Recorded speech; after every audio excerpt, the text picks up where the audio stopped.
नमस्कार दोस्तों, स्वागत है आप सब लोगों का आज के इस वीडियो लेक्चर में। प्यारे साथियों, ग्रेड थर्ड के लिए विज्ञान में टॉपिक वाइज प्रश्नों की हमारी श्रृंखला में आज का जो हमारा टॉपिक रहेगा वो रहेगा बल एवं गति। बल एवं गति से संबंधित महत्वपूर्ण प्रश्नों को हम लोग देखेंगे। अभी तक हम फिजिक्स और बायोलॉजी से केमिस्ट्री और बायोलॉजी के जो टॉपिक वाइज प्रश्न हैं उनको कर चुके हैं। ये सीरीज हमारी कंप्लीट एनसीईआरटी पर आधारित है और आज हम फिजिक्स को स्टार्ट करें जिसमें पहला जो टॉपिक है वो बल एवं गति का है, तो उसी से संबंधित प्रश्न मैं लूंगा। साथ ही आपको बताना चाहूंगा कि प्री ग्रेड थर्ड का जो दूसरा पेपर है,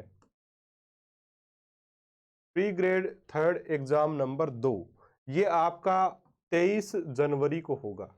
23 जनवरी 2023 यानी कि सोमवार को, इसी सोमवार को यानी कि परसों ही ये पेपर आपका होगा। आज 21 जनवरी है, 23 जनवरी को आपका ये पेपर होगा। पहला पेपर काफी लोगों ने दिया और बहुत अच्छा परिणाम उनका रहा है और उम्मीद करूंगा आपका जो सेकंड पेपर है प्री ग्रेड थर्ड का वो भी अच्छा होगा। ये कोर्स आप लोग जरूर से जरूर ले सकते हैं, रजिस्ट्रेशन इसके लिए कर सकते हैं। हमारे एप्लीकेशन का लिंक डिस्क्रिप्शन बॉक्स में मिल जाएगा या फिर आपको यहाँ लोगो नजर आ रहा होगा, इस लोगो में लिखा है आरपीएससी एग्जाम्स विद आकाश कटेवा, उसके ऊपर लिखा हुआ है न्यू, है ना। ये वाला लोगो आपको प्ले स्टोर पे मिल जाएगा, तो वहां से उस एप्लीकेशन को आप डाउनलोड कर सकते हो, इस कोर्स को ले सकते हो। टेस्ट जरूर दे के देखिएगा, आपको निश्चित तौर पर फायदा मिलेगा। बहुत अच्छे टेस्ट इसमें बनाए गए हैं, आपके सिलेबस के अकॉर्डिंग प्रश्न इसमें डाले गए हैं। ठीक है, तो चलिए हम आगे बढ़ते हैं और सबसे पहले मैं बात करूंगा प्रश्न नंबर 1 की। वो है असंपर्क बल का उदाहरण है। संपर्क बल जिनको हम जिन बलों को लगाने के लिए एक वस्तु को दूसरी वस्तु को छूना पड़ता है वो संपर्क बल, संपर्क में आना पड़ता है। जब संपर्क की आवश्यकता नहीं होती फिर भी बल लग जाए वो असंपर्क बल। सीधी सी भाषा में बात करें तो पेशीय बल, जाहिर सी बात है पेशीय बल, ये पेन यहाँ रखा हुआ है ना, और इसको मैं उठाता हूं तो ये पेशीय बल मैंने लगाया है। ठीक है, तो ये तो पेशीय बल का एग्जाम्पल है। लेकिन मानो ये पेन ऐसे है और मैं यहां से इसको ऐसे ही खींच लूं ऊपर हाथ की तरफ, तब ये असंपर्क बल होगा, लेकिन हम ऐसा नहीं कर सकते, है ना। तो ये पेशीय बल, अपना हाथ से किसी चीज को अपन ऐसे उठाते हैं, ये तो संपर्क बल हो गया। तो पेशीय बल जो है पेशियों के द्वारा लगाया गया बल पेशीय बल होता है, वो संपर्क बल का एग्जाम्पल है। ये नहीं होगा चुंबकीय बल जो होता है। चुंबकीय बल में हम लोग जानते हैं एक चुंबक को अगर हम दूसरे चुंबक के पास लेके जाते हैं और उनके विपरीत ध्रुव अगर पास पास आ रहे हैं तो वो एक दूसरे को दूर से आकर्षित कर लेते हैं और चिपक जाते हैं। अगर समान ध्रुव जा रहे हैं तो वो एक प्रकार से उसके टच नहीं होगा, उससे पहले ही दूसरी जो चुंबक है वो प्रतिकर्षित होकर दूर होने लग जाएगी, है ना। तो ये असंपर्क बल का एग्जाम्पल है, यानी कि टच होने की आवश्यकता नहीं है यहाँ पे, बिना टच हुए भी जो वो बल कार्य करने लगता है। तो चुंबकीय बल हुआ, इसके साथ साथ असंपर्क बल में गुरुत्वाकर्षण बल,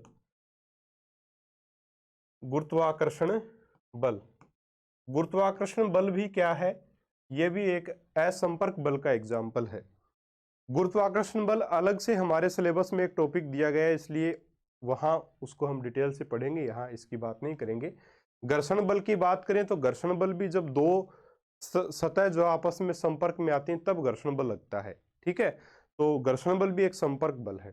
ठीक है, तो घर्षण बल और पेशीय बल ये दोनों के दोनों क्या हैं, संपर्क बल है। संपर्क बल, ये दोनों आपके संपर्क बल है। ठीक है, ऑप्शन 2 यहाँ पे सही उत्तर हो जाएगा। अगला प्रश्न देखिए, बल के बारे में पूर्ण जानकारी हेतु आवश्यक है। 1 बल का क्रिया बिंदु, बल का परिमाण, 3 बल के कार्य करने की दिशा और 4 उपरोक्त सभी। तो बिल्कुल आसान सा प्रश्न है, सारी चीजें आवश्यक हैं। बल किस बिंदु पर लगा हुआ है, कितने परिमाण का बल है, कितने न्यूटन का बल है और किस दिशा में लग रहा है, बहुत जरूरी है ये पता होना, है ना। तो तीनों चीजों की आवश्यकता होती है हमें जानना। बल के बारे में अगर हम जानेंगे तो ये तीनों चीजें आवश्यक रूप से पता होनी चाहिए। तो ऑप्शन नंबर 4 यहाँ सही होगा। अगला प्रश्न, निम्न में से असत्य कथन पहचानिए। पहला, घर्षण दो वस्तुओं के मध्य परस्पर गति का विरोध करता है।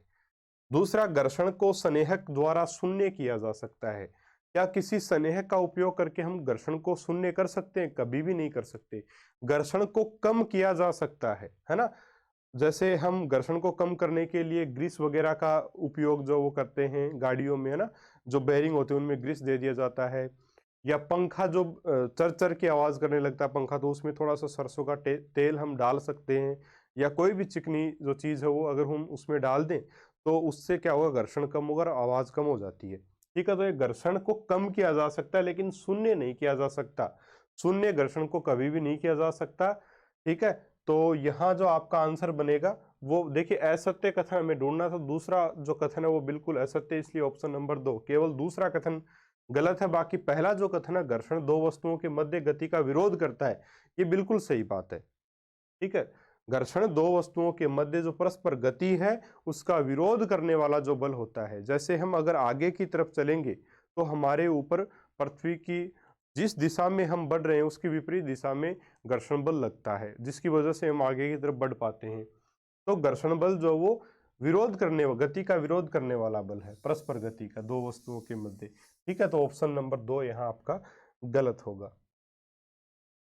घर्षण बल का लाभ नहीं है चलने में सहायता करना, दीवार में कील या पेच का ठहरना, ब्रेक द्वारा वाहन को रोक पाना और मशीनों की दक्षता में वृद्धि।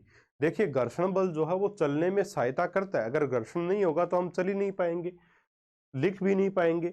दीवारों में कील और पेच ठहरता है किसके कारण, घर्षण के कारण ही ऐसा हो पाता है।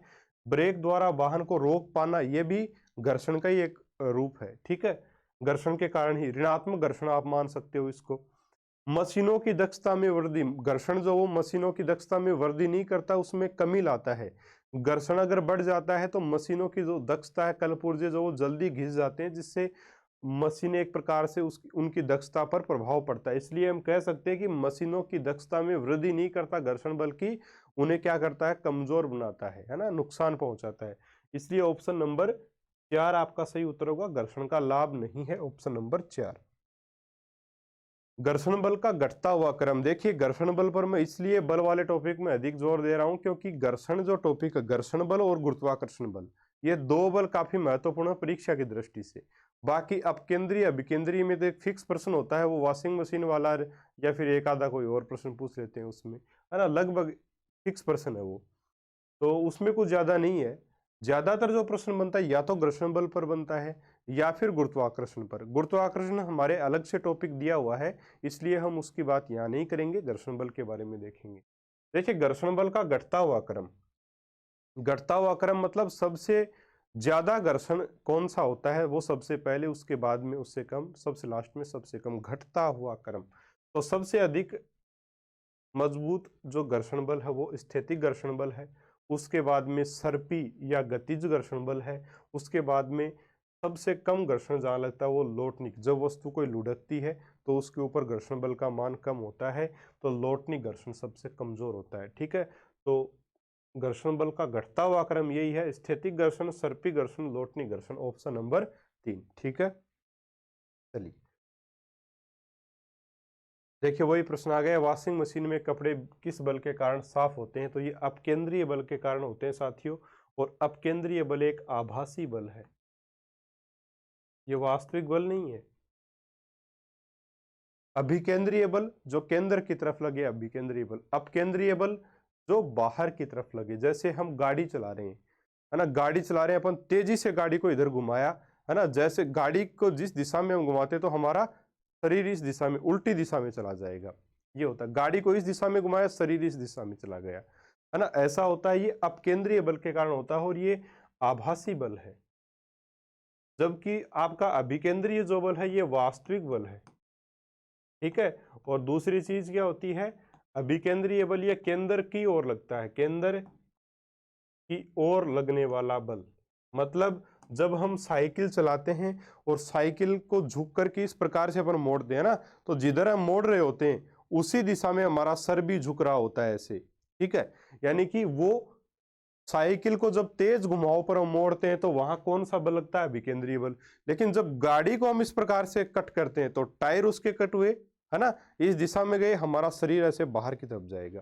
ठीक, तो ये अपकेंद्रीय बल है। आभासी बल होता है केंद्र से बाहर की ओर, केंद्र से बाहर, बाहर की ओर। ठीक है साथियों, चलिए स्क्रीनशॉट चाहो तो इसका आप ले सकते हो। प्रश्न नंबर 8, खालिस्तान का मान नगण्य होने पर कोई वस्तु नियत गति से चलती रहती है या चलती है। देखिए, नियत गति से चलने का मतलब है उसकी गति में कोई फर्क नहीं पड़ रहा है, वो लगातार एक ही गति से आगे बढ़ती जा रही है। इसका मतलब क्या है? देखिए, मैं एक एग्जांपल देना चाहूंगा कि कोई भी एक, मान लीजिए एक वस्तु है, वो रुकी हुई है ना, वस्तु रुकी हुई है, ये वस्तु है कोई, ये रुकी हुई है साथियों यहां पर, और इसके ऊपर अब मैंने यहां से एक बल लगाया, ठीक है। बल लगाने के बाद में ये बल मैंने लगा दिया, और बल लगाने के बाद में ये इधर गति करने लग गई। अब ये जिस गति से, है ना, जिस नियत गति से ये, यानी कि जिस गति से ये चलना इसने प्रारंभ किया, मान लीजिए उसी गति से ये लगातार आगे बढ़ रही, उसी गति से, न तो गति कम हो रही है न ज्यादा हो रही है, न तो गति कम हो रही है और न ज्यादा हो रही है। हमारा यही प्रश्न है कि खालिस्तान का मान नगण्य होने पर कोई वस्तु नियत गति से चलती रहती है, यानी कि ये जो हमारा बल हमने लगाया, इतना ही बल लगातार लगता जा रहा है ना, इतना ही बल लगा हुआ, बस बल का मान न तो हम बढ़ा रहे हैं न ही बल का मान हम घटा रहे हैं। जाहिर सी बात है, जब रुकी हुई वस्तु होती है तो स्थिति घर्षण वहां काम करता है, लेकिन जैसे ही हम वस्तु के ऊपर बल लगाते हैं तो ये घर्षण बल उस गति का विरोध करता है। लेकिन इस घर्षण बल के मान से ज्यादा बल हमने लगाया तो वस्तु आगे की तरफ चलना प्रारंभ हुई। अब ये वस्तु उसी स्पीड से चल रही है, उसी नियत गति से चल रही है, इसके वेग में कोई, उसकी गति में कोई बदलाव नहीं आ रहा है, ठीक है। इसका मतलब क्या है, जो बल हमने लगा रखा है वो बस लगा रखा है ना। अब क्या हो गया कि यहाँ जो घर्षण बल है, जितनी गति से नियत, जब भी कोई वस्तु नियत गति से चलती है तो जिस गति से वो चल रही है, जितना घर्षण बल उसके ऊपर लग रहा है उतना ही बल उसके ऊपर लगेगा, ठीक है। नियत गति से वस्तु तभी चलती है जब उसके ऊपर लगने वाला जो घर्षण बल है वो उसके ऊपर लगने वाले बल के बराबर हो। कोई वस्तु चल रही है, उसके ऊपर मान लीजिए 10 न्यूटन का घर्षण बल लग रहा है, इधर से 10 न्यूटन का बल लग रहा है, इस दिशा में चलने की दिशा में, और विपरीत दिशा में घर्षण बल लगता है। दोनों अगर बराबर हैं तो वस्तु नियत वेग से चलती रहेगी। अगर घर्षण बल का मान ज्यादा हो गया तो वस्तु रुक, धीमी होने लग जाएगी, और अगर इस बाह्य बल का मान ज्यादा हो गया तो वस्तु की स्पीड बढ़ जाएगी, ठीक है। लेकिन नियत वेग से चलेगी, इसका मतलब कन्फर्म है कि जितना घर्षण बल है उतना ही बाहर से बल लग रहा है, ठीक है। तो जाहिर सी बात है, किसका मान नगण्य होने से ऐसा होता है, जो बल है उसका मान नगण्य। नगण्य कैसे? भाई जितना घर्षण लग रहा है उतना ही इधर से बल लग रहा है, इसीलिए नियत वेग से है। तो जितना घर्षण उतना ही बल लग रहा है, तो दोनों एक दूसरे को संतुलित कर देते हैं, और संतुलित कर देते हैं तो लगने वाला बाह्य बल क्या हो गया, नेट फोर्स जीरो हो गया। नेट फोर्स जीरो हो गया यानी कि बल का मान नगण्य होने पर कोई वस्तु नियत गति से चलती है, इसलिए ऑप्शन नंबर 1 आपका सही उत्तर होगा। मेरे हिसाब से आपको ये अच्छे से समझ में आ गया होगा। अगला प्रश्न देखते हैं, 1 न्यूटन में कितने डाइन होते हैं? 10 की घात 5 होते हैं। आसान सा प्रश्न। किसी स्थिर वस्तु को गतिमान वस्तु बनाने के लिए सही है, 1 संतुलित बल द्वारा संभव, असंतुलित बल द्वारा संभव, उपरोक्त दोनों, या नन ऑफ दीज। असंतुलित बल द्वारा संभव है। संतुलित बल द्वारा संभव क्यों नहीं है? कोई वस्तु है, इसके ऊपर इधर से 10 न्यूटन का घर्षण बल लग रहा है, इधर से भी हमने 10 न्यूटन का बल लगाया, ये वस्तु नहीं चलेगी, ठीक है। जैसे मैंने 11 न्यूटन का इधर से बल कर दिया तो ये असंतुलित बल हो गया। अब संतुलित नहीं रहा, घर्षण बल अब इसको संतुलित नहीं कर पा रहा है, असंतुलित बल हो गया, तो ये वस्तु इस दिशा में चलना प्रारंभ कर देगी। अगर मैं इधर से 4 न्यूटन का फोर्स लगाता हूं तो ये वस्तु हिलेगी भी नहीं, क्योंकि 10 न्यूटन का बल इधर से घर्षण बल लगा हुआ है, ठीक है। तो किसी भी वस्तु को गतिशील करने के लिए या गत्यायमान बनाने के लिए उसके ऊपर असंतुलित बल लगना आवश्यक है। निम्न में से असत्य कथन है। पहला है, वस्तु या पिंड के अक्ष से अधिक दूरी पर बल लगाने से बल आघूर्ण का मान बढ़ जाता है। 2 गैसों द्वारा लगाए गए घर्षण को कर्षण कहते हैं। 3 नाभिकीय बल सबसे कम शक्तिशाली होता है और 4 उपरोक्त में से कोई नहीं। देखिए सबसे पहले हम बात करें, वस्तु या पिंड के अक्ष से अधिक दूरी पर बल लगाने पर बल आघूर्ण का मान बढ़ जाता है। बल आघूर्ण तो से जिसको हम डिनोट करते हैं और वो होता है F इंटू एल। ठीक है, यही होता है बल आघूर्ण। इसका मतलब क्या होता है, बल आघूर्ण जो है उसका क्या मतलब होता है? तो देखिए साथियों, जो बल आघूर्ण है वो है किसी पिंड में घूर्णन उत्पन्न करने वाला बल। किसी पिंड में घूर्णन उत्पन्न करने वाला जो बल होता है उसी को हम बल आघूर्ण जो वो साथियों कहते हैं। तो equals to F cross L, ये इसका फॉर्मूला होता है। अब देखिए इसका एक एग्जांपल हम देखें बल आघूर्ण का। तो जो दरवाजे हमारे होते हैं, दरवाजों को कब्जों से हम, जहां दरवाजे के कब्जे होते हैं उससे दूर कोने पर छोर पर क्या होता है, हैंडल होता है, ताकि हम उस दरवाजे को आराम से खींच के बंद कर सकें या खोल सकें, है ना। दूसरी चीज, जब कोई पेच आपसे खुल नहीं रहा हो, है ना, किसी चीज में कोई पेच लगा हुआ है और वो आपसे नहीं खुल रहा है, तो मान लीजिए इस साइज का आप एक क्या लेते हो, इस साइज का अगर आप एक पेचकस लेके उसको खोलने की ट्राई करते हो तो वो बहुत मुश्किल से खुलेगा। लेकिन आप पेचकस की जैसे जैसे लंबाई बढ़ाओगे, जैसे मान लीजिए हमने इतना लंबा पेचकस काम में ले लिया, उस पेचकस से जैसे हम घुमाएंगे तो मरोड़ी, थोड़ा सा भी घुमाएंगे तो मरोड़ी लगेगी ज्यादा, बल आघूर्ण ज्यादा लगेगा। बल आघूर्ण ज्यादा लगेगा मतलब बल ज्यादा लगेगा। लंबाई ज्यादा होगी तो बल ज्यादा लगेगा, और बल ज्यादा लगेगा तो बल आघूर्ण ज्यादा होगा, जिससे बड़े आराम से उस टाइट पेच को हम खोल सकते हैं। तो यानी पेचकस लंबा काम में लेंगे तो हम टाइट जो पेच है उसको भी बड़े आराम से खोल सकते हैं, कम ताकत के साथ खोल सकते हैं। ठीक है, तो ये बिल्कुल सही कथन है पहले वाला, कि जब वस्तु या पिंड के अक्ष से अधिक दूरी पर बल लगाने से बल आघूर्ण का मान बढ़ जाता है। अधिक दूरी पर बल लगाएंगे, बल आघूर्ण का मान बढ़ जाएगा, जिससे पेच आराम से खुल जाएगा। गैसों द्वारा, गैसों या गैसों की जगह एक नाम और आ सकता है, तरलों। तरलों में दोनों ही शब्द आते हैं, द्रव व गैस। ठीक है, तरलों का मतलब द्रव और गैस दोनों होता है, द्रव व गैस। ठीक है, ये तरलों मतलब द्रव व गैस। तरलों द्वारा लगाए गए घर्षण को क्या कहते हैं, कर्षण, बिल्कुल सही है। तीसरा, नाभिकीय बल सबसे कम शक्तिशाली होता है, तो नाभिकीय बल सबसे कम शक्तिशाली नहीं होता बल्कि सबसे अधिक शक्तिशाली होता है। सबसे अधिक शक्तिशाली होता है। कम शक्तिशाली, कम कम शक्तिशाली बल कौन सा होता है, सबसे कम शक्तिशाली, सबसे कम शक्तिशाली बल होता है गुरुत्वाकर्षण बल।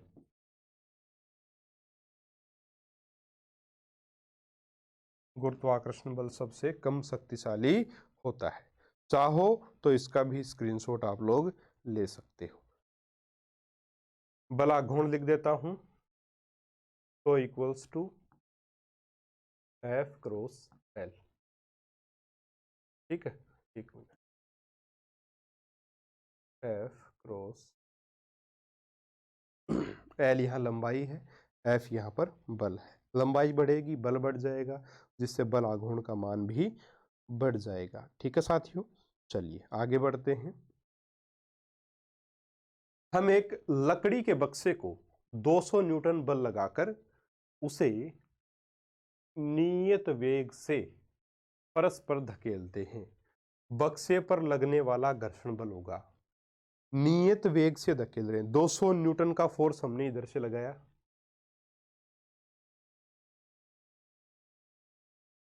200 न्यूटन का फोर्स हमने इधर से लगा रखा है, और एक नियत वेग से बक्सा फिसल रहा है, न तो उसका वेग घट रहा है न बढ़ रहा है। 200 न्यूटन का बल हमने लगा रखा है, तो जाहिर सी बात है वेग क्यों नहीं बढ़ रहा है, उसका उतनी ही गति से क्यों जा रहा है, क्योंकि यहां से जो घर्षण बल है वो भी 200 न्यूटन का लगा हुआ है। 200 न्यूटन का घर्षण बल लगा हुआ है, इसीलिए 200 न्यूटन का बल लगाने पर भी नियत वेग से चल रहा है, उसकी गति नहीं बढ़ रही है। अगर हम इसको बढ़ा देंगे तब ये वेग बढ़ जाएगा, कम कर देंगे तो रुकना प्रारंभ हो जाएगा। तो यहाँ ऑप्शन कौन सा सही होगा, ऑप्शन नंबर 4। ठीक है, घर्षण बल। चलिए स्क्रीनशॉट ले लिया होगा। हाँ जी। धनुष की डोरी खींचकर तीर चलाया गया, तीर चलाने पर लगने वाले बल कौन कौन से हैं? धनुष की डोरी को खींचा, खींचा किससे? पेशियों से हम खींचते हैं, ठीक है। पेशियों से हमने खींचा तो पेशीय बल होगा। उसको छोड़ दिया, खींच के हमने छोड़ दिया, गया, ये तो है नहीं कि सीधा जाता जाएगा, है ना, नीचे गिरेगा कहीं ना कहीं। तो क्यों गिरेगा? गुरुत्वाकर्षण उसको नीचे की तरफ खींचेगा।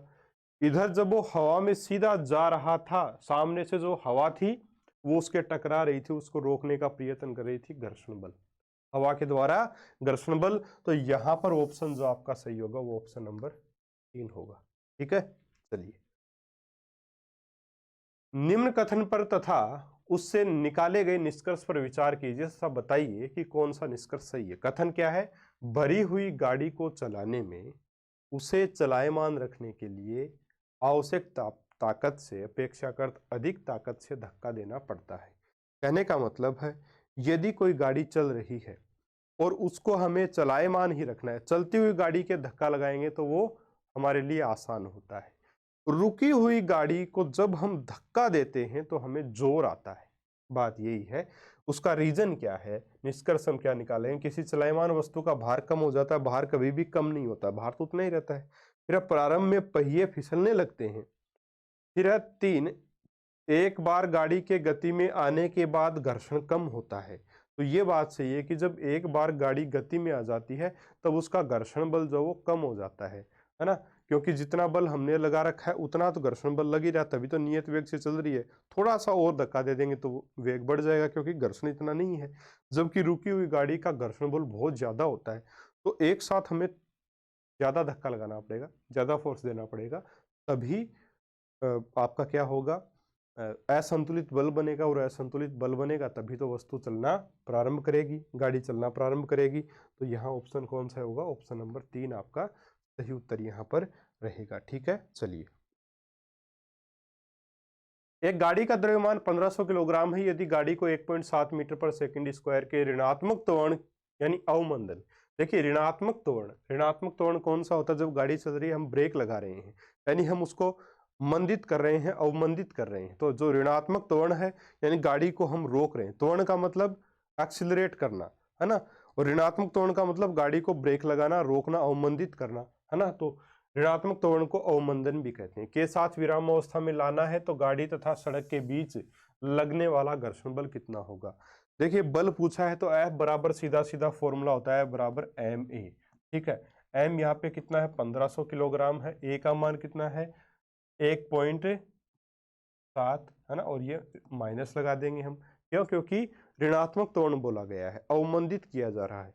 या ऋणात्मक त्वरण नाम नहीं भी देता और ये बोलता ना कि 1.7 मीटर पर सेकंड स्क्वायर के त्वरण से या अवमंदन से उसे विरामावस्था में लाया जा रहा है, तब भी हम माइनस का उपयोग करते। और यहाँ इसको मल्टीप्लाई आप करके देखोगे तो -2550 न्यूटन इसका आंसर बनेगा। तो ऑप्शन नंबर कौन सा हो जाएगा आपका सही? ऑप्शन नंबर 2 आपका सही उत्तर यहाँ पर हो जाएगा, ठीक है साथियों।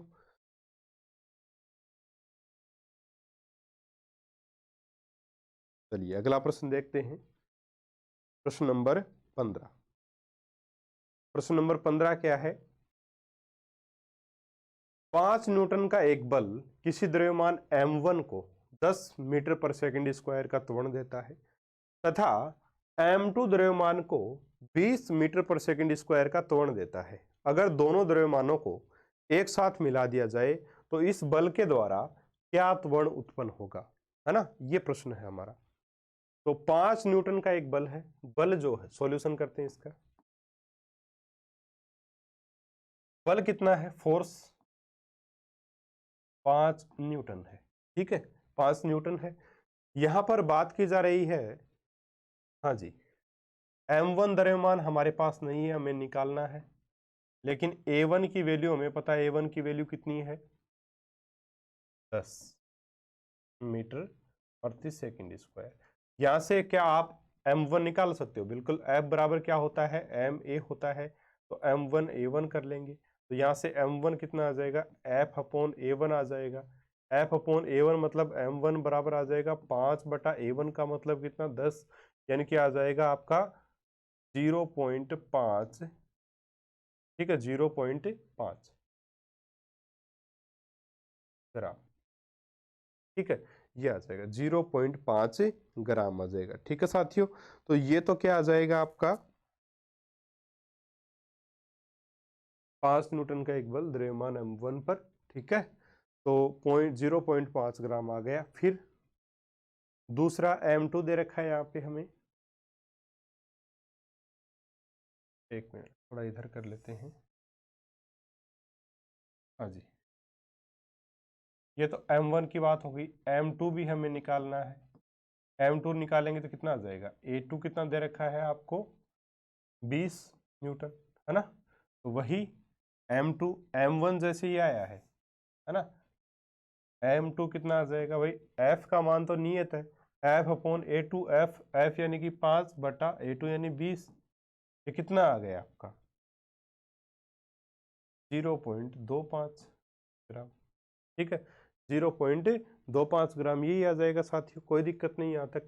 अब देखिए कुल द्रव्यमान, कुल द्रव्यमान अब निकाल सकते हो आप, कुल द्रव्यमान m बराबर आ जाएगा आपका m1 प्लस m2, और ये कितना हो गया m इक्वल्स टू आ जाएगा 0.50 या 0.50 प्लस 0.25 यानी कि 0.75 ग्राम, ठीक है, ये कुल वेट आ गया आपके पास। अब जो नेट जो आपका द्रव्यमान, दोनों का द्रव्यमान अब आया है, अब जो है इस बल के द्वारा, किस बल के द्वारा, इस 5 न्यूटन वाले बल के द्वारा त्वरण कितना उत्पन्न होगा, तो वही सूत्र लगेगा F बराबर ma। ए की वैल्यू फाइंड आउट करनी है, F की वैल्यू 5, m की वैल्यू 0.75 और a की वैल्यू आपको निकालें तो a बराबर आ जाएगा 5 बटा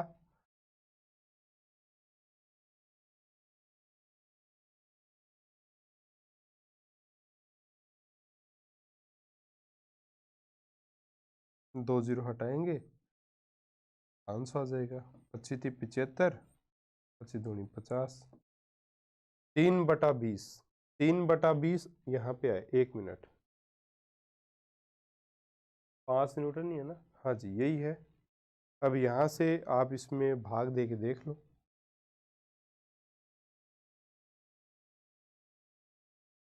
1 मिनट, F बराबर ma, यही है, यही तो है, कोई दिक्कत थोड़ी इसमें, हाँ जी 5 न्यूटन का बल है, तो ये आपका F बराबर है में, तो 5 बराबर ma, m का मतलब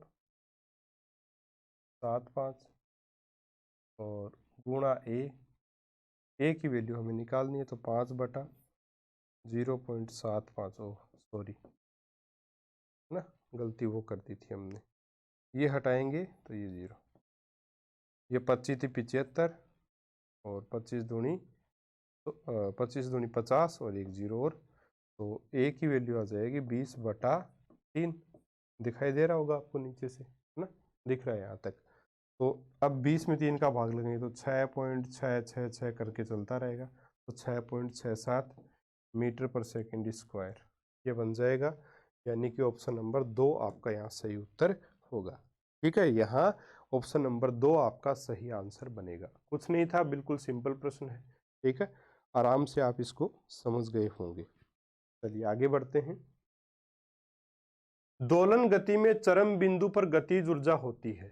देखिए जब भी मान लीजिए ये कोई पिंड है, दोलन गति कर रहा है, चरम बिंदु, ये तो माध्य स्थिति है ना, ये तो कौन सी स्थिति, माध्य स्थिति है। चरम बिंदु एक तो इधर ये हो जाएगा चरम बिंदु, और इधर से हम देखें तो ये वाला चरम बिंदु होता है ना, चरम बिंदु।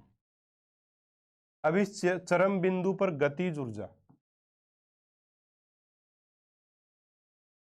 गतिज ऊर्जा यहाँ पहुंचते पहुंचते गतिज ऊर्जा कम हो जाएगी या एकदम 0 हो जाएगी, तभी तो पिंड यहाँ जाके रुकेगा और वापिस आना शुरू होगा। तो गतिज ऊर्जा यहाँ क्या होती है, न्यूनतम, न्यूनतम या शून्य। ठीक है, अगर गतिज ऊर्जा यहाँ शून्य, इसका मतलब वेग यहाँ क्या है, वेग भी यहाँ क्या है, न्यूनतम या शून्य। ठीक है, और स्थितिज ऊर्जा चरम बिंदु पे क्या होगी, स्थितिज ऊर्जा जहां गतिज ऊर्जा मैक्सिमम होती है वहां स्थितिज ऊर्जा न्यूनतम, और गतिज ऊर्जा न्यूनतम वहां स्थितिज ऊर्जा अधिकतम। क्यों होती है, क्यों होता है ऐसा? क्योंकि ऊर्जा संरक्षण के नियम से हम जानते हैं कि निकाय की कुल ऊर्जा जो संरक्षित रहती है, तो जिस क्रम में गतिज ऊर्जा का मान घटेगा उसी क्रम में स्थितिज ऊर्जा का मान बढ़ेगा। तो गतिज ऊर्जा का मान चरम बिंदु पे 0 है तो स्थितिज ऊर्जा का मान वहां अधिकतम होगा, ठीक है। और स्थितिज ऊर्जा अधिकतम होगी तो विस्थापन भी कहाँ, ये क्या होगा, जहां गतिज ऊर्जा का मान न्यूनतम वहां विस्थापन क्या हो जाएगा, अधिकतम हो जाएगा। विस्थापन क्या हो जाएगा, अधिकतम। कोई पिंड को हम ऊपर की तरफ उछालते हैं तो एक अंतिम बिंदु पर जाकर, चरम बिंदु पर जाकर उसकी गतिज ऊर्जा वहां क्या हो जाती है, 0 हो जाती है ना। उसका वेग 0 हो जाता है, उसकी गतिज ऊर्जा न्यूनतम हो जाती है। इसका मतलब वहां उसकी स्थितिज ऊर्जा मैक्सिमम है। अब वो नीचे की तरफ जब गिरना प्रारंभ करता है, या फिर चरम बिंदु की हम बात करें तो वहां विस्थापन नीचे से लेकर चरम बिंदु तक का विस्थापन सबसे अधिक होगा।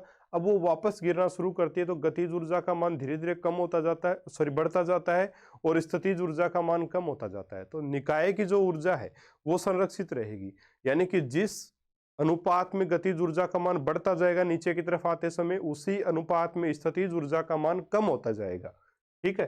तो ये सारी कंडीशंस हैं, तो ऑप्शन नंबर 1 आपका सही होगा। और हम बात करें माध्य स्थिति की तो ठीक इससे उल्टा हो जाएगा। माध्य स्थिति पर जब पिंड आएगा तो गतिज ऊर्जा का मान अधिकतम, वेग का मान अधिकतम, स्थितिज ऊर्जा का मान न्यूनतम या 0, विस्थापन का मान भी न्यूनतम या 0 हो जाएगा, ठीक है।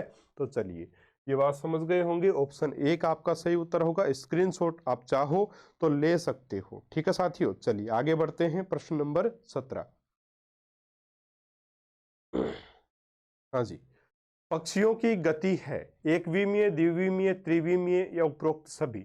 देखिए पक्षियों की जो गति होती है वो होती है त्रिविमीय, खुले आकाश में उड़ते हैं, पतंग की गति है, वायुयान की गति है, पक्षियों की गति है, त्रिविमीय गति होगी। फुटबॉल की जो गति होती है वो द्विविमीय,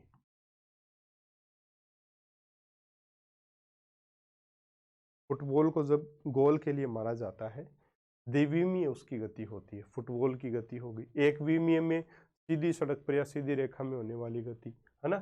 तो ये आपकी एकविमीय गति होगी। या पक्षियों की गति पूछिए, त्रिविमीय आपकी गति हो जाएगी, ठीक है साथियों। चलिए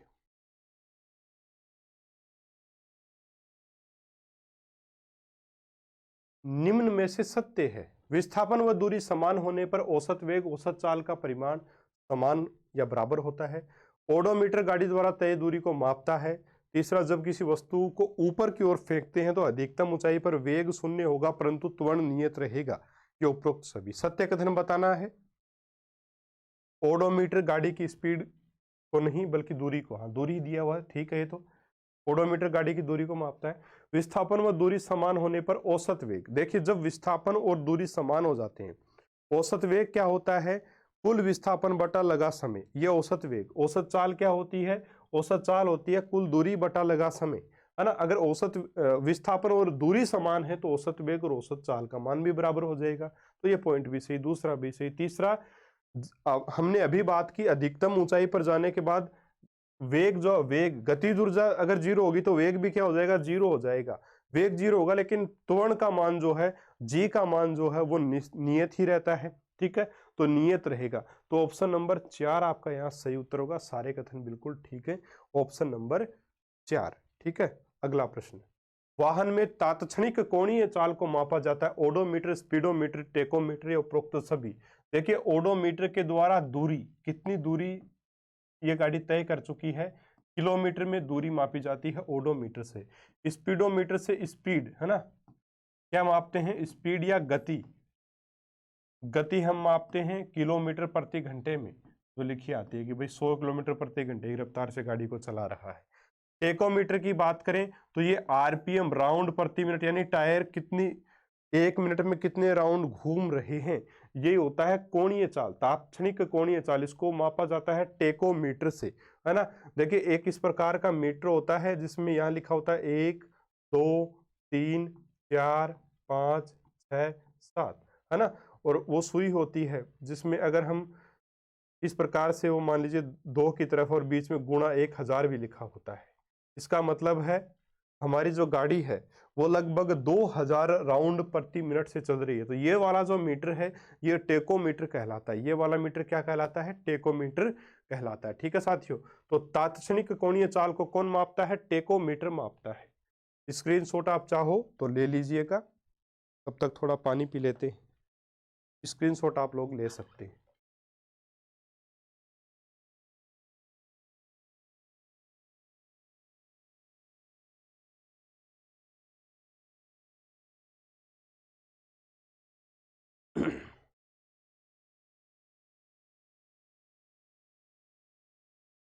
हाँ जी, प्रश्न नंबर 20, विस्थापन व दूरी के लिए सही है। देखिए, विस्थापन और दूरी के लिए ये मान लीजिए बिंदु ए है और ये बिंदु, एक मिनट यहां बना लेते हैं, ये बिंदु बी है। एक आदमी ने यहां से चलना प्रारंभ किया, यहां गया, यहां से फिर यहां आ गया।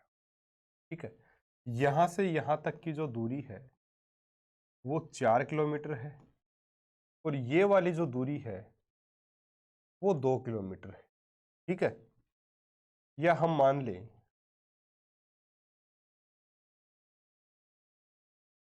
कि 3 किलोमीटर है। ठीक है, और यहां से यहां तक की दूरी 5 किलोमीटर सीधी दूरी। अब विस्थापन यहां पे दूरी पूछी जाए, है ना, आदमी गया किधर से है? आदमी गया है बिंदु ए से चलता हुआ, यहां से होते हुए आदमी गुजरा है, यहां से गुजरा है आदमी। ठीक है, यहां से गया है, यहां से वो आदमी गया है, यहां पहुंचा है, यानी कि दूरी उसके द्वारा कितनी तय की गई? 4 किलोमीटर, ये 3 किलोमीटर, ये टोटल 7 किलोमीटर की दूरी उसने तय की। लेकिन विस्थापन उसने कितना किया? विस्थापन होता है पहले बिंदु से अंतिम बिंदु की सीधी दूरी, उसको विस्थापन कहते हैं। तो ए से बी गया है, इसलिए 5 किलोमीटर का विस्थापन उसका हुआ है, सीधी दूरी। ठीक है, बिंदु ए से बी की जो सीधी दूरी है उसको विस्थापन कहा जाता है। तो विस्थापन 5 किलोमीटर। तो विस्थापन, है ना, विस्थापन क्या होगा? दूरी से कम होगा। कुछ केसेस में दूरी के बराबर भी होता है, जैसे मान लीजिए कि ये जो ए से बी तक जाने का जो बिंदु है ना, मान लीजिए ये बिंदु ए है और ये बी है, बिल्कुल सीधा, है ना, बिल्कुल सीधा, और एक यही रास्ता है यहां तक जाने का, और इसी रास्ते से वो व्यक्ति ए से बी तक आया है। तो यहां अब दूरी कितनी हो गई? 5 किलोमीटर, विस्थापन भी 5। तो दूरी और विस्थापन बराबर भी हो सकते हैं, लेकिन दूरी का मान जो है वो ज्यादा भी हो सकता है विस्थापन से, बराबर भी हो सकता है, लेकिन विस्थापन कभी भी दूरी से ज्यादा नहीं होगा। ठीक है, ये चीज ध्यान रखिएगा। तो दूरी बराबर विस्थापन, बात ठीक है, लेकिन दूरी ज्यादा भी हो सकती है, इसलिए इसको हम नहीं चुनेंगे। दूरी लेस देन इक्वल्स टू विस्थापन, लेस देन, दूरी लेस देन नहीं होती, दूरी कम नहीं होती विस्थापन से कभी भी, ये भी गलत है। दूरी ग्रेटर देन इक्वल्स टू विस्थापन, यानी कि दूरी का मान विस्थापन से ज्यादा हो सकता है या बराबर हो सकता है, तो ये ठीक है। चौथा ऑप्शन है दूरी ग्रेटर देन विस्थापन, दूरी विस्थापन से ज्यादा होती है, बात सही है लेकिन एकदम सही नहीं है। इससे भी सही ऑप्शन हमारे पास तीसरा है। ऐसे तो पहला ऑप्शन भी सही है, तीसरा भी, चौथा भी सही है, लेकिन इन दोनों से ज्यादा सही कौन सा? Option number 3। इसलिए यही हमारा उत्तर भी हो जाएगा। उम्मीद है बहुत अच्छे से आप समझ गए होंगे इनको। ठीक है, चलिए। एक कार प्रथम आधी दूरी 60 मीटर प्रति सेकंड की चाल से तथा शेष आधी दूरी में इस कार की चाल 40 मीटर प्रति सेकंड है। कुल यात्रा के दौरान कार की औसत चाल है। देखिएगा, जब भी हमें दूरी से संबंधित बराबर बराबर दूरी में चाल दी हुई हो, तब हमें औसत चाल का जो फॉर्मूला लगाना है वो कौन सा लगाना है? 2v1v2, हरात्मक माध्य वाला 2v1v2 upon v1 plus v2, ये वाला फॉर्मूला लगा के निकालना पड़ेगा हमें। ठीक है, तो v1v2 upon v1 plus v2। ठीक है, अब यहां से आप लगा लीजिए 2 गुना v1 60 मीटर प्रति सेकंड गुणा V2 40 मीटर प्रति सेकंड, V1 प्लस V2 यानी कि 60 और 40 100 हो गए, 1 0 से 1 0, 1 0 से 1 0, 6 दूनी 12, 12 चौक 48, 48 मीटर प्रति सेकंड। ये औसत चाल आ गई। ऑप्शन नंबर 3 आपका सही उत्तर यहाँ पर हो जाएगा। ठीक है, कब? जब आधी आधी दूरी है ना, आधी दूरी के लिए चाल दी गई हो या समान दूरियों के लिए चाल दी गई हो। अब यहां देखिए वो प्रश्न, ये प्रश्न सेम ही है। एक कार अपनी संपूर्ण यात्रा के प्रथम आधे समय में, वहां प्रथम आधी दूरी के लिए चाल दे रखी थी, प्रथम आधी दूरी के लिए चाल देगा तो 2v1 v2 upon v1 plus v2 ये औसत चाल वाला सूत्र लगेगा। लेकिन जब प्रथम आधे समय के लिए दे दे, दूरी के लिए, प्रथम आधी दूरी के लिए दे दे, तब तो वो सूत्र, प्रथम आधे समय के लिए दे दे, आधे समय के लिए दे दे चाल, तब कौन सा सूत्र लगेगा? सीधा v1 प्लस v2 अपॉन 2, सीधा माध्य निकाल दो, समांतर माध्य निकाल दो, सीधा सीधा सीधा समांतर माध्य निकाल देंगे तो औसत चाल आ जाएगी आपकी 60 प्लस 40 बटा 2 यानी कि 100 बटा 2, 100 बटा 2 यानी कि 50 मीटर प्रति सेकंड। ऑप्शन नंबर 1 सही हो जाएगा। ठीक है,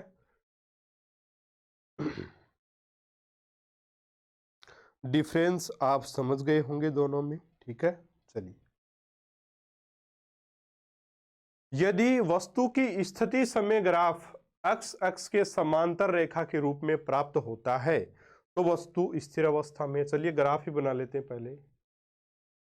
ये हमारे पास ग्राफ है, ये एक्स अक्ष है और ये वाई अक्ष है। इधर हम स्थिति को लेते हैं,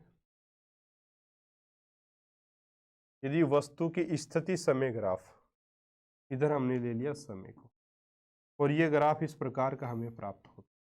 इसका मतलब समय लगातार बढ़ता जा रहा है, समय लगातार बढ़ता जा रहा है, लेकिन जो स्थिति है वस्तु की, ये मान लीजिए कि इस 0 0 बिंदु से 10 किलोमीटर दूर ये गाड़ी खड़ी है ना, तो एक, ये मान लीजिए 1 बजा है, ये 2 बजे, ये 3 बजे, ये 4 बजे, ये 5, ये 6, ये 7, है ना।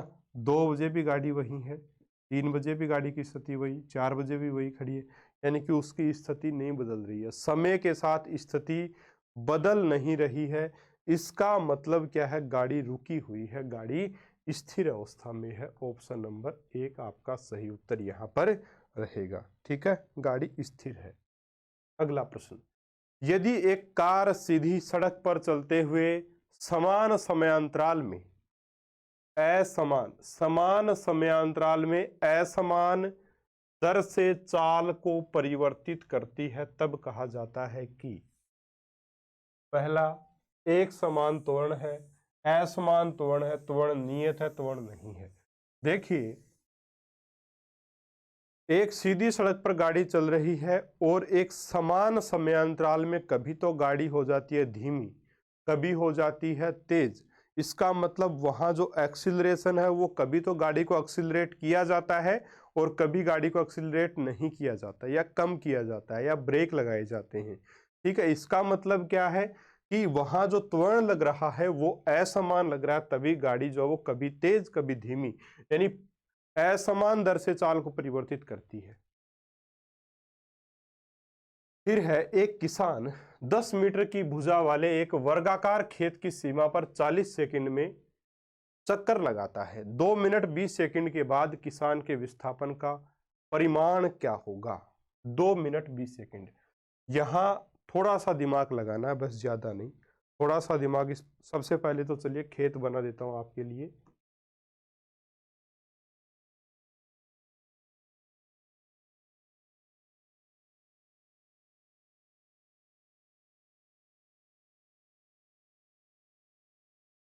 है ना, ये वर्गाकार खेत है, ये बिंदु ए ले लिया, ये बी, ये सी और ये डी। 10 मीटर, ये भी 10 मीटर वर्गाकार खेत है, सभी भुजाएं 10-10 मीटर की हो जाएंगी इस खेत की। ठीक है भाई, कोई दिक्कत नहीं। अब देखिए क्या होता है, मान लीजिए वो किसान यहां पर है, ये रहा वो किसान। ठीक है, जो किसान है वो यहां पर है, हाँ जी। अब ये क्या कर रहा है, हमें विस्थापन ज्ञात कर रहा है। विस्थापन क्या होता है, सीधी दूरी होती है। ठीक है, एक वर्गाकार खेत की सीमा पर 40 सेकंड में एक चक्कर लगाता है। 40 सेकंड में एक चक्कर लगाने का मतलब है, अगर ये यहां से इस बिंदु ए से चलना प्रारंभ करता है और इसके चारों तरफ घूम के इस बिंदु ए पर जब वापस आता है, तब उसमें उसको 40 सेकंड का समय लगता है। कहने का मतलब है पूरा एक चक्कर लगाना यानी विस्थापन हो गया 0, 40 सेकंड लगते हैं। ठीक है, 2 मिनट 20 सेकंड तक वो आदमी चलता, किसान चलता है, उसके बाद उसका विस्थापन बताना है। 2 मिनट 20 सेकंड में कुल सेकंड कितनी होंगी, तो 2 मिनट में 120 सेकंड और 20 सेकंड ऊपर तो 140 सेकंड हो गई भैया। 140 सेकंड हो गई, इसका मतलब 140 सेकंड की हम बात करें तो हर 40 सेकंड पर विस्थापन 0 हो रहा है उसका, है ना। तो इससे 40 सेकंड, इसको हम कैसे लिख, देखिए 40 जो है 40 सेकंड पर विस्थापन 0, फिर और 40 सेकंड यानी 80 सेकंड पर विस्थापन 0, फिर और 40 यानी 120 सेकंड पर विस्थापन उसका 0 हो गया। यानी कि 120 सेकंड में वो 3 बार जरूर घूम लेगा, लेकिन उसका विस्थापन वापस ए पर ही आ जाएगा। लास्ट में 20 सेकंड घूमेगा वो, लास्ट में 20 सेकंड और चलेगा। यहां से गया 20 सेकंड, है ना। 40 सेकंड में एक चक्कर पूरा करता है, 20 सेकंड में आधा चक्कर पूरा करेगा, यही आएगा वो। यहां आएगा तो ये सीधी दूरी जो होती है वो विस्थापन होता है। तो ये 10 आधार, लंब भी आपका कितना 10, ये 90 डिग्री होता ही है। वर्ग में प्रत्येक कोण 90 डिग्री का होता है। तो यहाँ से पाइथागोरस प्रमेय लगा लो और निकाल लो कर्ण स्क्वायर का मान। तो AC का स्क्वायर इक्वल्स टू 10 का स्क्वायर प्लस 10 का स्क्वायर। ठीक है, यही आएगा। अब AC का स्क्वायर, AC बराबर आ जाएगा √200, यह आ जाएगा 10 √10, 10 √ 1 मिनट 10 √2, 200 ना, 200 तो लिख देंगे AC बराबर √2 गुणा 100, 100 का 10 बाहर √2 मीटर। कितना विस्थापन होगा, यानी ऑप्शन नंबर 2 यहाँ पर आपका सही उत्तर हो जाएगा। ठीक है, एक तरीका और भी है, 40 सेकंड में एक चक्कर लगाता है। ठीक है, तो 140 सेकंड में कितने लगाएगा भाई, 1/40 गुणा 140, करोगे हल तो आएगा 3.5, यानी 3 चक्कर तो पूरे लगाएगा और आधा चक्कर, एक चक्कर क्या लगाएगा, आधा चक्कर। 3 चक्कर पूरा यानी विस्थापन 0, आधे चक्कर में यहीं पहुंचेगा, यहाँ से चलेगा तो यहीं पहुंचेगा, तो वापस वही विधि हमें अपनानी पड़ेगी। कोई सा भी तरीका लगा लो, आंसर यही आएगा। ठीक है, चलिए प्रश्न नंबर 26।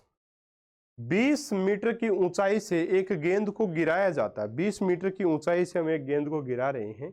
यदि इसका वेग 10 मीटर प्रति वर्ग सेकंड, 10 मीटर प्रति वर्ग सेकंड, मीटर प्रति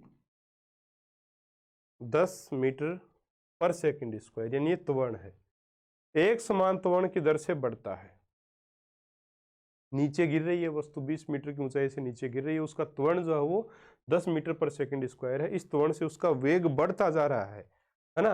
तो यह किस वेग से धरातल से टकराएगी और कितने समय बाद धरातल से टकराएगी, ये प्रश्न है। तो यहां हमें दिया गया, देखिए क्या क्या दिया गया है। आपके पास ऊंचाई है ना, यानी कि हम बात करें हाइट की, तो ये मान लीजिए ये धरातल है, यहाँ वस्तु रखी है कोई ना कोई, ये वस्तु है हमारे पास, इसको यहाँ से गिराया गया, और ये डिस्टेंस है ना, ये हाइट या मैं कहूँ विस्थापन, ये 20 मीटर है। ये कितना है, 20 मीटर है। इसको चाहे आप हाइट बोल दो, 1 मिनट, ये वस्तु है, यहाँ से इसको गिराया जाता है। ये जो हाइट है या इसको विस्थापन हम कहें, ये है आपका 20 मीटर। ठीक है, कोई दिक्कत नहीं है यहाँ तक। इसके बाद में ये किस स्पीड से नीचे आ रहा है, त्वरण कितना है इसके ऊपर, तो वो है 10 मीटर पर सेकंड स्क्वायर, 10 मीटर पर सेकंड स्क्वायर दिख रहा होगा आपको, 10 मीटर पर सेकंड स्क्वायर है, ये त्वरण है यहाँ पर। और इसका प्रारंभिक वेग, इस बिंदु पर प्रारंभिक वेग u क्या था, 0 था। तो हमें एक तो जब ये जमीन से टकराएगी तब इसका वेग बताना है, तो जाहिर सी बात है जो गति के समीकरण है वो यहाँ पर हम काम में लेंगे। गति का जो तीसरा समीकरण है उसमें सीधा सीधा सा काम है, 1 मिनट, उसमें सीधा सीधा सा क्या काम है भाई, उसमें सीधा सीधा काम है v square equals to u square plus 2as, ये हमारा वो फॉर्मूला होता है। तो v स्क्वायर की वैल्यू कितनी आ जाएगी, v square equals to u square, यानी कि u प्रारंभिक वेग 0 तो ये 0 हो गया, प्लस 2a का मतलब 10 गुणा s यानी विस्थापन यानी कि 20, v स्क्वायर इक्वल्स टू आ जाएगा 200 400, तो v आ जाएगा आपका √400, √400 का मतलब 20 मीटर प्रति सेकंड, यानी कि जो उसका वेग है, जिस वेग से वो जमीन से टकराएगी वो 20 मीटर प्रति सेकंड है, यानी कि ऑप्शन नंबर 2 तो नहीं होगा, 1, 3 और 4 कोई सा भी हो सकता है। उसके बाद में हम क्या करेंगे, हमें ज्ञात करना समय, है ना।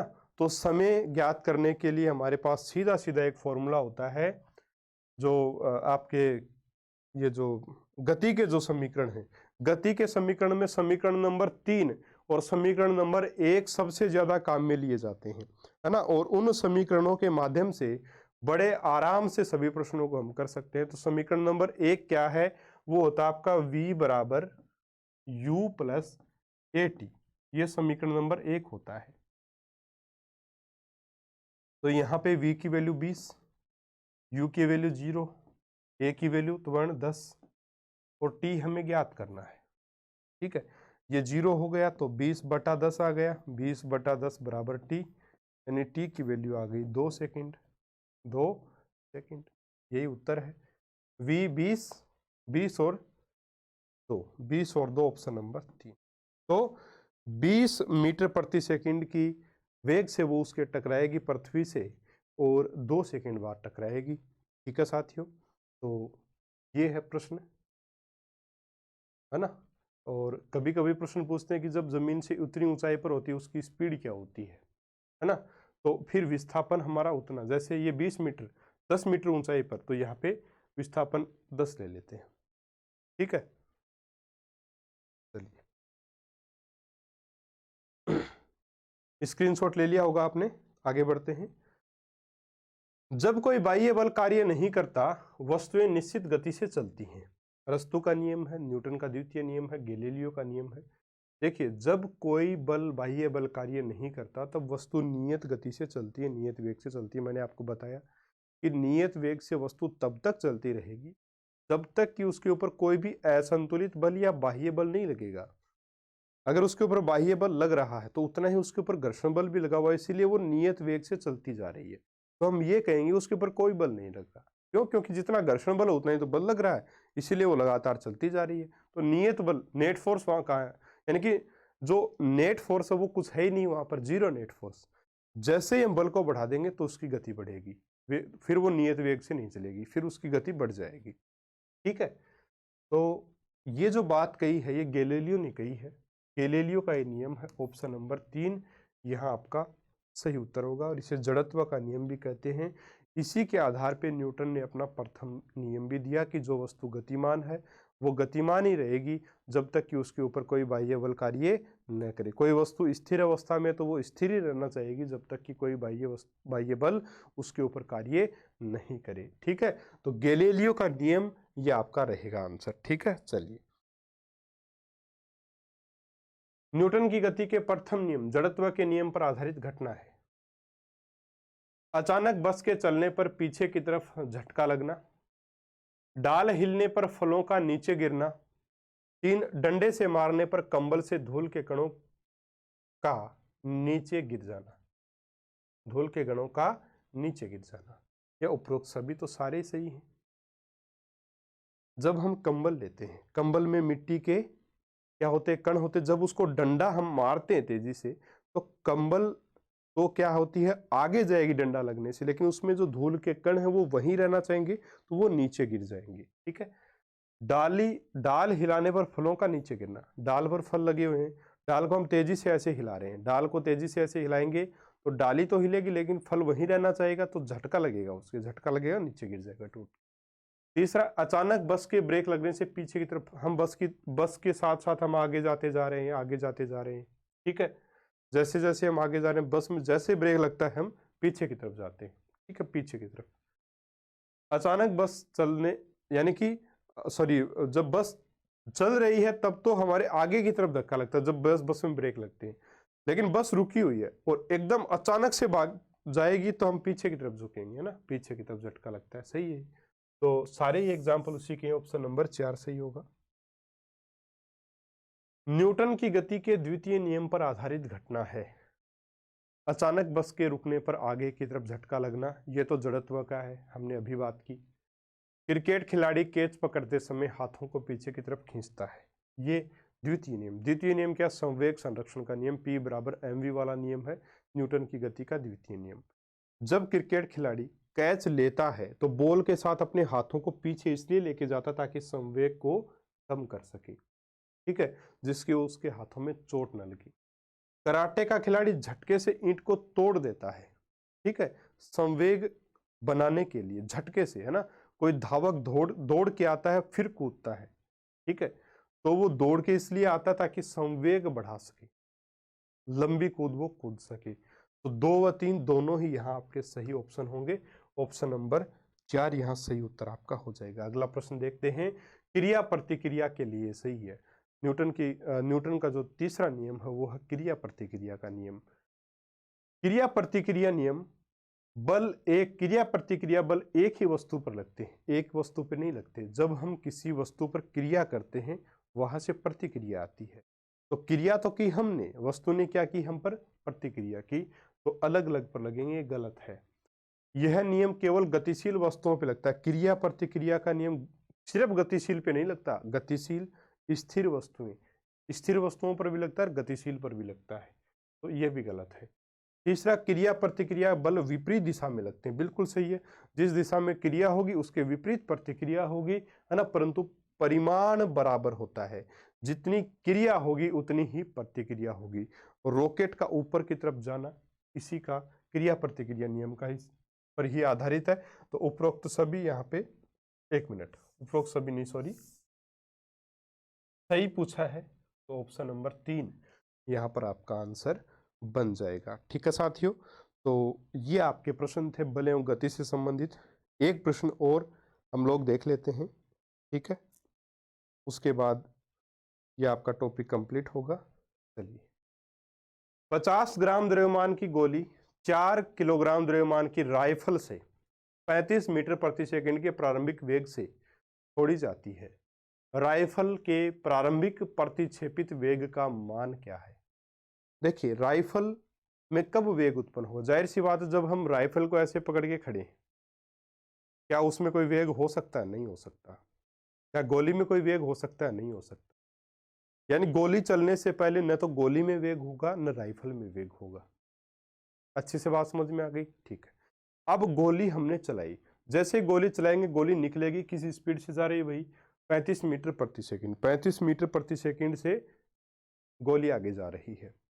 उसी समय राइफल में भी एक झटका लगता है कंधे की, यानी तभी तो टाइट हम पकड़ के रखते हैं, लेकिन कंधे को फिर भी वो राइफल जो पीछे की तरफ झटका मारेगी, तो वो गति जो उसमें, तब गोली चली तब उसमें वेग उत्पन्न हुआ। गोली में तो हुआ ही हुआ, राइफल में भी तभी वेग उत्पन्न होगा, है ना। तो वो वेग कितना है, वो वेग कितना है, कितने वेग से वो पीछे की तरफ जाती है। तभी यहाँ सारे ऑप्शंस में माइनस लगा हुआ है, क्योंकि राइफल पीछे की तरफ जाती है, राइफल पीछे की तरफ जाएगी, इसीलिए हम माइनस लगा हुआ है। तो इस प्रश्न को हम करेंगे संवेग संरक्षण के नियम से।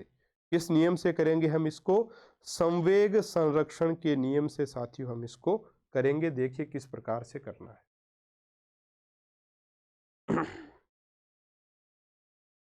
हम जानते हैं संवेग संरक्षण के नियम से, सबसे पहले तो कुछ पॉइंट्स लिख लेता हूं। 2 कंडीशन हमारे पास, एक तो गोली चलने के पहले की स्थिति, एक बाद की, है ना, और दोनों स्थितियों में संवेग क्या होगा? बराबर। संवेग संरक्षण का नियम यही कहता है कि गोली चलने के पहले का, यानी कि किसी क्रिया के पहले का संवेग बराबर होता है किसी क्रिया के बाद का संवेग। क्रिया प्रतिक्रिया नियम, किसी क्रिया के पहले का संवेग बराबर उस क्रिया के होने के बाद का संवेग, हमेशा संवेग बराबर होता है संवेग संरक्षण नियम से। ठीक है, ये बातें हमें आ गई हैं समझ में। तो अब हमें क्या करना है, देखिए कुछ चीजें लिख लेता हूं पहले। गोली का द्रव्यमान, गोली का द्रव्यमान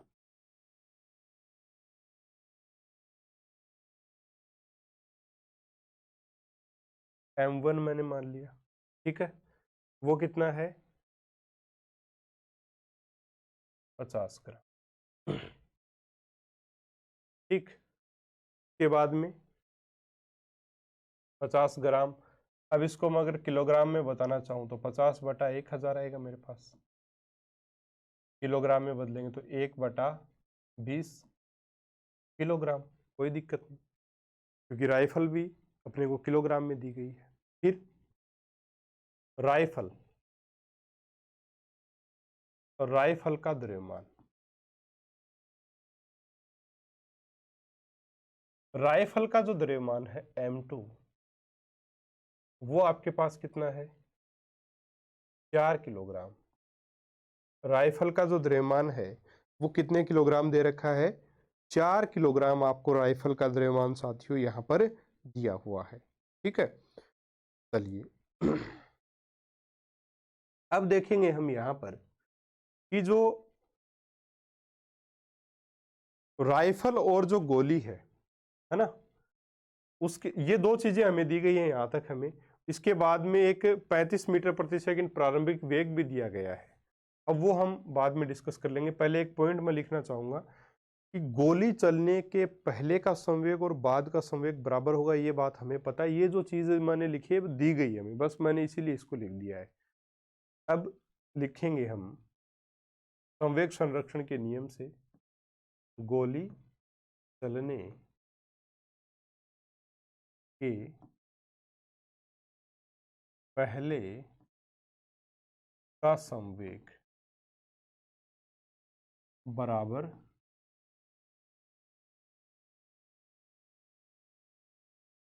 गोली चलने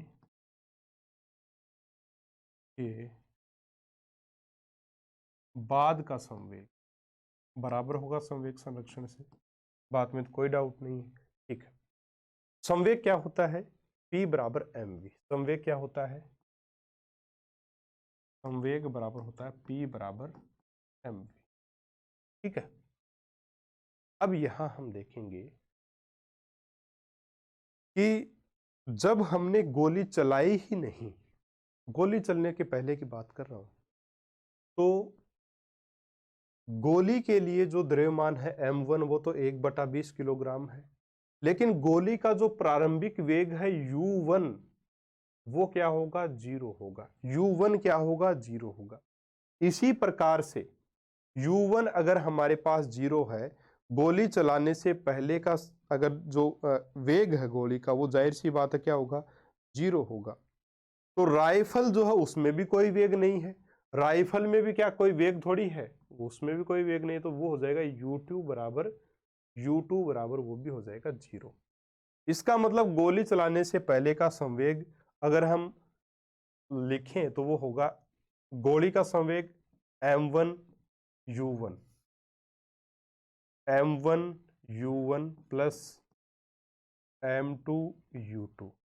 ठीक है, ये क्या होगा m1 कितना 1/20 गुणा u1 कितना 0 प्लस m2 कितना, समझाने के लिए बता रहा हूं, गुणा u2 कितना 0, यानी कुल कितना 0। अब समझिएगा, इतनी रामायण लिखने की कोई आवश्यकता नहीं है, मैं समझा रहा हूं सिर्फ आपको। मैंने आपको बताया प्रश्न पढ़ते ही एक चीज दिमाग में आई, एक तो गोली चलने के पहले की स्थिति, एक बाद की, दोनों में संवेग बराबर होगा। गोली चलने से पहले की स्थिति सोचो कि न तो कोई वेग गोली में था, है ना, इसलिए m1 v1 गोली का संवेग 0, ये 0 प्लस राइफल का संवेग वो 0, क्यों, क्योंकि उसका द्रव्यमान तो हमें दिया गया, लेकिन गोली चलाने से पहले राइफल थोड़ी चलने लग जाएगी, हिलने थोड़ी लग जाएगी, अपने आप नहीं हिलती। इसका मतलब उसका u2 यानी कि उसका प्रारंभिक वेग भी 0 होगा। यानी कि उसका प्रारंभिक वेग 0, तो p बराबर mv के हिसाब से वो भी 0, यानी कि पूरा काम 0, है ना। पूरा संवेग, गोली चलने से पहले का संवेग 0, या कॉमन रूप से भी आप बोल सकते हो, अलग अलग वेग न डाल के आप सोच सकते हो, सामान्य दिमाग से हम सोच सकते हैं कि भाई गोली चलने से पहले बंदूक हिलेगी नहीं, न गोली हिलेगी, तो उसमें वेग कहां से आएगा, और वेग नहीं आएगा तो संवेग हमारे पास होगा ही नहीं, वेग 0 तो संवेग भी 0 है ना। वेट उनका, हम इसको ऐसे भी लिख सकते हैं m1 प्लस m2, और वेग उनका u मान लिया दोनों का हमने, क्योंकि दोनों का वेग 0 है तो दोनों का वेग u मान लिया हमने, वो u का मान 0 है तो पूरा 0 हो गया, यही तो यहाँ 0, ठीक है। बस ये थोड़ा सलीके से लिख दिया है। अब देखिए गोली चलने के बाद का संवेग, गोली जब चलेगी तब गोली का संवेग कितना होगा, गोली का वेग तो वही m1, और गोली का गोली का द्रव्यमान वही m1 होगा, और वेग हमने मान लिया v1। वेग v1 कितना दिया हुआ है, ये दिया हुआ है v1 हमें 35 मीटर प्रति सेकंड, जोड़ राइफल का संवेग, राइफल के संवेग में m2 राइफल का क्या द्रव्यमान, और गुणा v2 या बिना गुणा भी लिख सकते हैं, m2 v2 का मान हमें निकालना है कि किस वेग से वो पीछे आई, ठीक है। m1 कितना 1/20, v1 कितना 35 मीटर प्रति सेकंड, प्लस m2 कितना, m2 आपका 4 किलोग्राम, गुणा v2, ठीक है। इधर 0 है ही, ये देखिए 4 पंजो 20, 5 चौक 20, और 5 7 35, यानी 7/4, ये कितना आ गया आपका 7/4 प्लस 4v2, ये 7/4 इधर आएगा, माइनस का 7/4 बराबर 4v2, ठीक है।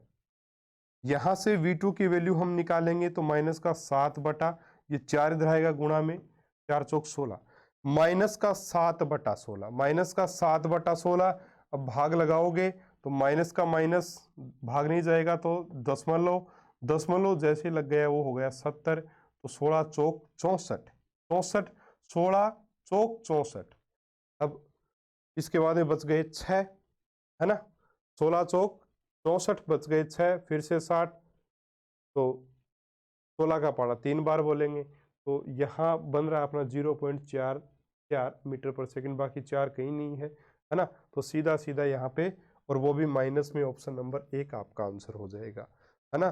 तो इस वेग से 0.44 मीटर पर सेकंड वेग से राइफल पीछे की तरफ आएगी, ये संवेग संरक्षण का नियम है। मैं फिर से बता रहा हूं, इतना लंबा आपको नहीं करना है एग्जाम में, आपको सीधा सोचना है, कोई भी स्थिति दे दे, कोई भी स्थिति दे दे, आपको यह सोचना उस घटना के घटित होने से पहले का संवेग बराबर उस बाद का संवेग, इतनी चीजें लिखनी थोड़ी है, तो लिखी हुई है यहाँ पे, मैंने आपको बता दिया, दिमाग में हो जानी चाहिए ये चीज। 50/1000 करके देखोगे क्या हुआ, 1/20 दिमाग में होना चाहिए, सीधी सी बात है ना। किलोग्राम में बदला, गोली चलने के पहले संवेग हो ही नहीं सकता, कभी भी नहीं होगा किसी भी कंडीशन में। अरे गोली चलेगी नहीं तो कैसे तो गोली में वेग आएगा, और कैसे राइफल हिलेगी, हिल ही नहीं सकती, न गोली निकल सकती है बाहर गोली चलने से पहले, तो संवेग पूरा 0 हो गया, है ना। गोली चलने के बाद का संवेग, वो हमें कंडीशंस दी हुई है, रख दिया मान, सीधा निकाल दिया, टाइम ही नहीं लगेगा इसमें, मीटर प्रति सेकंड, ऑप्शन नंबर 1।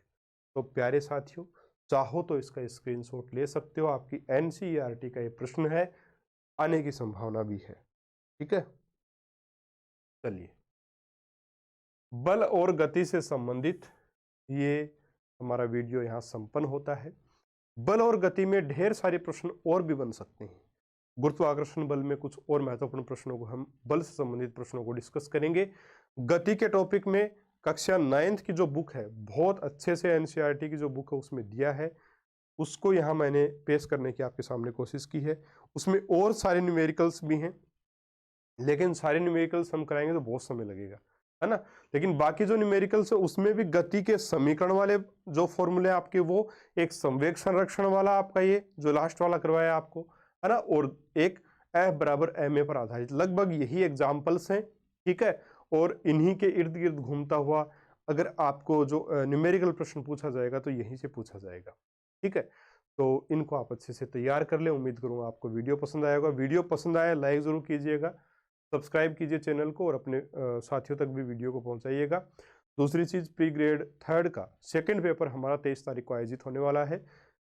हमारे एप्लीकेशन का लिंक डिस्क्रिप्शन बॉक्स में है, डाउनलोड कीजिएगा और आप लोग रजिस्ट्रेशन कर सकते हैं सेकंड पेपर के लिए, ताकि आपको भी पता चल सके कि आपकी कंडीशन क्या है। लगभग 2000 बच्चे इस सीरीज में अभी तक जुड़ चुके हैं और एग्ज़ाम धीरे धीरे बच्चे दे रहे हैं। सीरीज को ले लिया है लेकिन एग्ज़ाम लगभग 1100 बच्चों के आसपास दिया है। जल्द ही उनका रिजल्ट भी मैं आपके लिए लेके आऊँगा, लेकिन 2000 के आसपास बच्चे जुड़ चुके हैं। और हमारे पास वही बच्चे जुड़ते हैं जो पढ़ाई में शिद्दत से लगे हुए हैं, मेहनत से लगे हुए हैं। क्योंकि जब कोई फ्री का टेस्ट हम लेते हैं, जाहिर सी बात है फ्री के टेस्ट में सभी लोग जो तैयारी नहीं कर रहा है वो भी सोच दे के देख लेते हैं, है ना। लेकिन जब उसका 100-150 रुपये की जो प्राइज होती है, तब बच्चा जो टेस्ट सीरीज लेता है वो मेहनत करने वाला, सीरियस होके तैयारी करने वाला होता है ना। तो वहाँ से आपको एक आपकी रैंक का भी पता चलता है। तो ज़रूर से ज़रूर आपको ये टेस्ट सीरीज लेनी चाहिए, आपको निश्चित तौर पे उसमें फ़ायदा मिलेगा। मिलेंगे हम अगले वीडियो में साथियों एक और महत्वपूर्ण टॉपिक के प्रश्नों के साथ। और एक और चीज़ बताना चाहूँगा, कुछ बच्चे मैसेज करते हैं कि सर बड़ी विकट स्थिति में है, अभी ऐसा लग रहा है कि सर कुछ याद ही नहीं है ना, और सब भूल रहे हैं, ऐसा लग रहा है। तो देखिए ये स्वाभाविक है। जब हम बड़ी शिद्दत से मेहनत करते हैं तब हमें अंत समय में यही लगता है कि यार कुछ याद ही नहीं है, कुछ भी याद नहीं। ऐसे लगता है जैसे सब कुछ भूल गए हैं। लेकिन ये सिर्फ हमारा भ्रम है, ऐसा कुछ नहीं है। ऐसा महसूस होता है और होगा उसी को जो तैयारी कर रहा है इतने दिन से, है ना। बहुत अच्छे से मेहनत करा उसी को ऐसा लगता है। तो इसमें बिल्कुल घबराने की आवश्यकता नहीं। मेरे साथ भी ऐसा हो चुका है, आपके साथ भी होगा और आप भी सिलेक्शन आराम से ले पाओगे, कहीं दिक्कत नहीं आएगी। टेंशन लो ही मत आप, है ना। आराम से शिद्दत से मेहनत करो, कोई दिक्कत नहीं आएगी। बहुत अच्छा पेपर आएगा और बहुत अच्छे से आप उसको क्लियर भी करोगे, निश्चित तौर पे करोगे, कहीं दिक्कत नहीं आएगी आप। ठीक है साथियों, परेशान, निराश, हताश होने की कोई आवश्यकता नहीं है। हम आपके साथ लगे हुए हैं, निश्चित तौर पर हम सफल होंगे और आपको भी सफलता जो वो ज़रूर से ज़रूर साथियों मिलेगी। चलिए मिलेंगे हम एक और नए वीडियो में एक और महत्वपूर्ण टॉपिक के महत्वपूर्ण प्रश्नों के साथ। तब तक के लिए नमस्कार, जय हिंद, जय भारत।